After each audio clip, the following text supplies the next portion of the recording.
we are going to have a record budget deficit year. I mean, the 2020-21. The budget deficit is forecast to be 256 billion. This is the background.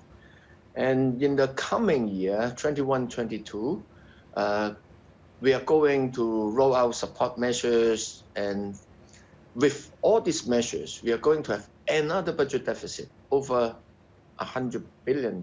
It's a huge amount.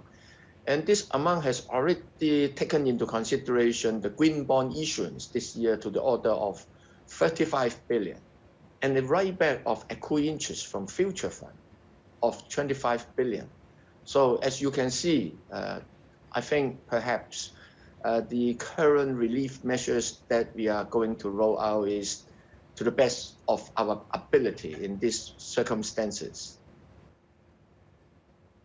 You've introduced a 3 basis point increase to the stock trading stamp duty, which will generate additional government revenue. In doing so, you said now was not the appropriate time to adjust profit and salaries tax or introduce new taxes. So why was stock trading chosen?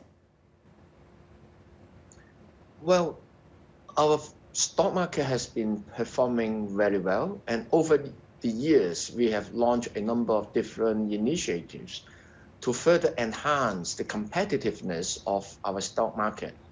For example, back in April 2018, we introduced a listing reform, allowing innovative companies with weighted voting rights structures to be listed, allowing biotech companies without revenue stream, without profit record to be listed, and also allowing mainland companies listed overseas to come back to Hong Kong for secondary listing.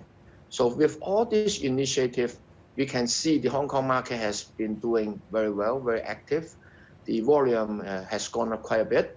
So perhaps this is the time for us to increase a little bit on the stamp duty, which will not harm our competitiveness, and at the same time will bring additional revenue to the government at this juncture. And we will continue to work very hard to further enhance the international financial center status of Hong Kong, including working on sustainable and green finance, developing the fixed income market, and also promoting asset management, wealth management, family offices, and insurance and risk management business. So we remain very confident on the prospect of Hong Kong as an IFC. I'm sure you noticed that the increase in the stamp duty resulted in a 900-point sell-off on the Hang Seng Index. Shares in Hong Kong exchanges also took a beating, pulling back as much as 12%. The stock exchange operator said it had not been consulted on this increase. What do you say to those who believe that this was a bid to cool a market that has run up too high, too fast? Well, as you may have noticed, the adjustment in the stock market is not just Hong Kong. Markets in the region, including the one in Tokyo, in Korea, in Shanghai, all are going through downward adjustments because of external factors and because of the previous escalation in the markets across the board. So I would not be bothered by temporary fluctuations in the market.